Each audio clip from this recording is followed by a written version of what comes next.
అంటే కేసీఆర్ కంటే సాగునీటి రంగం పైన కాంగ్రెస్లకు అవగాహన ఎక్కువ ఉందా అని మీరు అనుకుంటున్నారా? మీ నాది- దృష్టిలో లేదు మీరు అవగాహన చెప్పండి ఎక్కువ ఉందా అని మీరు అడుగుతున్నారు కదా. అవగాహన ఎక్కువ ఉందా అని అడుగుతున్నారు కదా. మరి అవగాహన ఎక్కువ ఉన్నాయని మరి ఎందుకు ఇట్లా చేసిండు? ఎందుకు అపెక్స్ కమిటీ సమావేశం ఎట్లా ఒప్పుకున్నాడు? అంటే 11 సంవత్సరాలు బచావత్ ట్రిబ్యునల్ నాటి కేటాయింపులు ఆనాడు ఉమ్మడి రాష్ట్రానికి 811 టీఎంసీలు వస్తే 299 మనకు రావాల్సింది, నికరంగా రావాల్సినవి 511 సంథింగ్ ఏపీకి Yes, రావాల్సింది. బచావత్ ట్రిబ్యునల్ ఇది.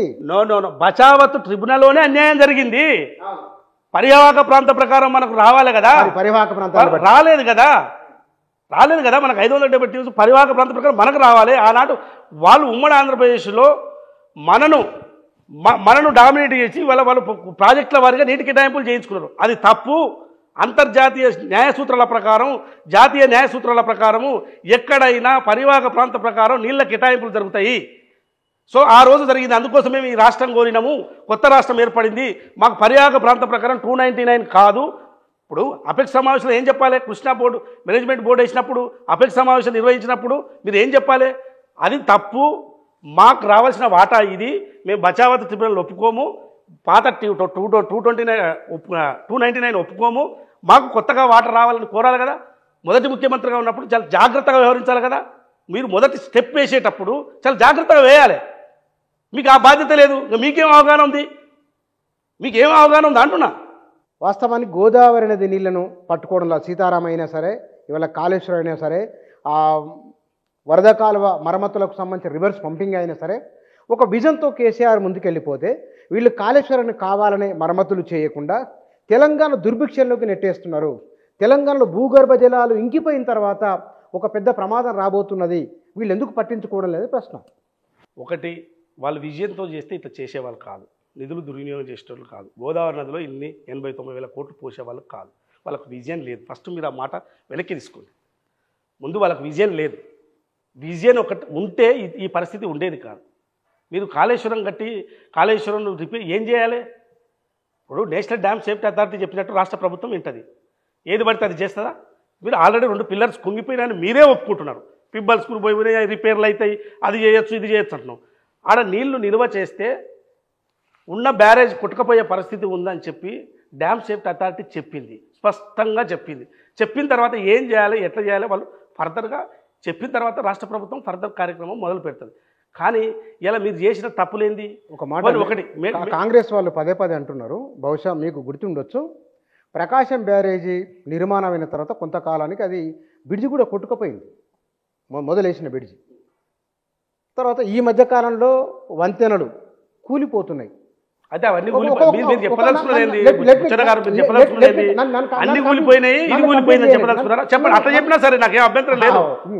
నాకు అభ్యంతరం ఏం లేదు. మీరు అవన్నీ కూలిపోయినాయి, ఇది కూలిపోయింది, దీంట్లో పెద్ద ఏముంది, కూలిపోయేదాంట్లో పెద్ద ఆశ్చర్యం ఏం లేదని చెప్పదలుచుకున్నారా? బీఆర్ఎస్ ఆర్గ్యుమెంట్ నాది కాదు ఆర్గ్యుమెంట్. అంటే 100 సంవత్సరాల కాలంలో లేని వరద గోదావరికి వచ్చింది. ఆ తట్టుకోలేకపోయింది. అది దాని కారణంగా కొన్ని పిల్లలు కుంగినాయి. దాన్ని వెంటనే మరమ్మతు చేస్తే కనుక తెలంగాణ ప్రజల విశాల ప్రయోజనాలు నెరవేరుతాయి కదా. ఇది బీఆర్ఎస్లు అంటున్నమాట. నేనంటే కాబట్టి మీరు 100 వీడియోలు వాళ్ళు 100 కాదు, ఇట్లాంటివే చెప్తారు వాళ్ళు. నేను అదే చెప్తున్నా, వాళ్ళు చెప్పేదే ఇట్లాంటివి. నువ్వు ఇసుక దిమ్మల మీద నువ్వు ప్రాజెక్టు కట్టినాక ఎట్ట నిలుస్తుంది? ఇసుక దిమ్మల మీద కట్టినాక ప్రాజెక్ట్ ఎట్ట నిలుస్తుంది? నువ్వు అంత బ్యారేజ్ కట్టినప్పుడు నువ్వు బ్యారేజ్ అంటే ఏంది, ఎన్ని టీఎంసీలు? బ్యారేజ్ అంటే ఎన్ని టీఎంసీ? మీకు ఒక అవగాహన ఉన్నది కదా, మీరు చెప్పండి. రివర్స్ పంపింగ్ చేసుకొని మళ్ళీ వదలడమే. ఈ దేశంలో ఈ బ్యారేజ్ కట్టిన వరాకులన్నీ కూడా కొంత డైవర్షన్ వాటర్ కోసమే కడతారు. రిజర్వాయర్లు చేయరు, బ్యారేజ్లు రిజర్వాయర్గా మార్చరు. మీరు కట్టలే కదా, కట్టిందేడా? పోనీ సరిగ్గా కట్టిరా? సరిగ్గా కట్టలేదు. 2 పిల్లర్లు కుంగిపోయినా మీరు చెప్తున్నారు, వాళ్ళు చెప్తున్నారు, అందరు చెప్తున్నారు. సో ఒక్కొక్క పిల్లర్ కదిలే పరిస్థితి అక్కడ ఏర్పడింది. సో మీరు అయినా అనువైన ప్లేస్లో కట్టలేదు. అనువైన ప్లేస్లో కట్టకుండా అన్ని ఏదో పంపింగ్ పెట్టుకుంటూ రివర్స్ పంపింగ్ జరుగుతున్నది. సో మీరు ఫైనల్గా తీసుకుపోయేది ఎల్లంపల్లికే కదా. అక్కడి నుంచి మళ్ళీ వరదొచ్చి మళ్ళీ రివర్స్ వస్తున్నాయి కదా. సో ఈ పరిస్థితిలో మీరు అనువైన ప్లేస్లో కట్టకుండా ఇసుక దిమ్మల మీద ఈ ప్రాజెక్టును కట్టి, ఇసుక దిమ్మల మీద కట్టుడు నదిలో ఆనకట్ట ఎక్కడ కట్టినా సరే ఇసుకనే ఉంటుంది. ఇసుక లేకుండా డెఫినెట్గా ఇసుకనే ఉంటుంది. ఇసుక తర్వాత రాక్ కూడా వస్తుంది. కానీ రాక్ లేకుండా రాక్ కూడా వస్తుంది. ఇప్పుడు ఇలా జూరాలు ఎడగట్టిరు, రాకు లేకుండా చూడాలి. అయితే ఒక మాట ఒకటి ఒకటి మీరు మీరు మీరు కృష్ణా నది మీరు పరివాహక వాదించాలి. ప్రాంతం. మీరు మనం- ఎంత మనం వాదన engineering అవసరం లేదు బుచ్చన్న గారు మనకు. మీరు ఎంత వాదన పెట్టుకున్నా మేము చేయడానికి సిద్ధంగా ఉన్నాం. ఒకటే గుర్తుపెట్టుకోండి. నన్ను ఒక మాట చెప్పండి సార్. నన్ను చెప్పండి. జూరాలు ఎక్కడ గోదావరి ఒక్క పాలమూరు బిడ్డగా లేదు లేదు ఒక్క గోదావరి పరివాహక ప్రాంతం ఇసుకతో మొత్తం ఇసుకతోనే ఉంది. అట్లా పైన కూడా ఎల్లంపల్లి ఎడగట్టిరు, కడెం ఎడగట్టిరు, ఎస్ఆర్ఎస్పీ ఎడగట్టిరు. ఇవన్నీ లేవా?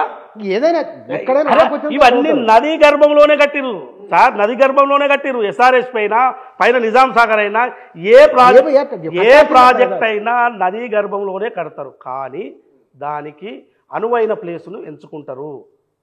సో నీకు మొత్తం తెలంగాణలో ఉన్న పరివాహక ప్రాంతం మొత్తం కూడా ఎక్కడ రాకు లేకుండా ఏమిటో ఉంటుంది.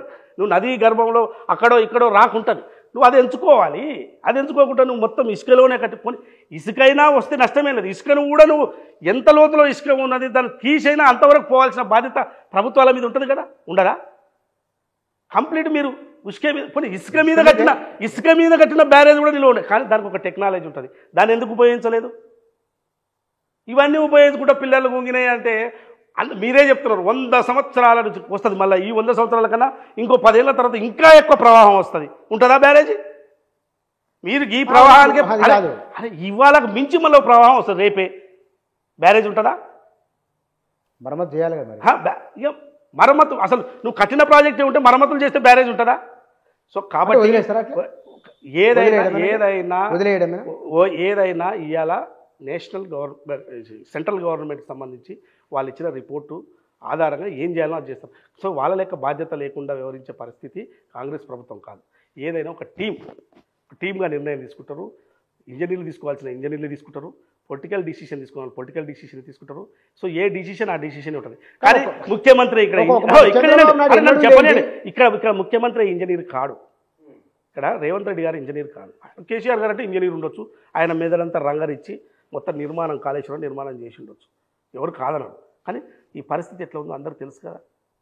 దానికి ఎంత ఖర్చు అయింది, ఎంత అవినీతి జరిగింది, ఆ బ్యారేజ్లకు మొత్తం మళ్ళా మంత్లీ వైజ్గా ఎంత కరెంటు బిల్ ఎంత అవుతుంది, అసలు ఎంత ఒక ఎకరాకి ఎంత ఖర్చు అయింది. దాదాపుగా ఎకరాకు 11 లక్షల ఖర్చు ఆయన పెట్టదలుచుకున్నారు. అంత ఖర్చు పెట్టి మీరు ఏం సాధించారు? ఓకే మీరు చేసి మరి అదే. కానీ ఒక మాట అనుకుందాం, ఇవాళ జర్నలిస్ట్, ఇవాళ అంటే టీ స్టాట్ చైర్మన్ మీరు ఒక 1 ఇయర్ అయింది, సిఇఓగా. అంతకుముందు మీరు జర్నలిస్టే కదా. 10 ఏళ్ల కింద ఉన్న తెలంగాణ జర్నలిస్ట్, అప్పుడు కాదు ఇప్పుడైనా జర్నలిస్ట్, అప్పుడు ఇప్పుడు ఏముండదు. 10 ఏళ్ల కింద ఉన్న తెలంగాణకు అది ఇరిగేషన్ రంగంలో అయినా సరే, చెరువుల మరమ్మత్తు అయినా సరే, వెదర్లో కూడా వాతావరణం అయినా సరే, ఒక నిమిషం, ఆకలి చావులు, వడదెబ్బ మృతులు, పాము కాట్లు, కరెంటు చావులు, ఇవి తగ్గిన మాట వాస్తవం కాదు. ఎందుకను తెలంగాణ అంటే మనకు గౌరవం ఉండాలి, తెలంగాణ మనం గొప్పగా ఒప్పుకోవాలి. ఒకటి ఇవన్నీ కూడా నిర్మాణం ఇలా కేసీఆర్ గారు వచ్చిన తర్వాతనే జరిగిన విధంగా మీరేదో దాన్ని చెప్పాలనే ప్రయత్నం చేస్తున్నారు. ఆకలి చావులు లేవు, ఇవి అవి అని మొత్తం కేసీఆర్ గారు చేసినారు. సో నేను ఏమంటున్నానంటే 2014 వరకే మొత్తం అంటే దేశమంతా కూడా మార్పు వచ్చింది, అందులో తెలంగాణలో అతి ఎక్కువ మార్పు వచ్చింది.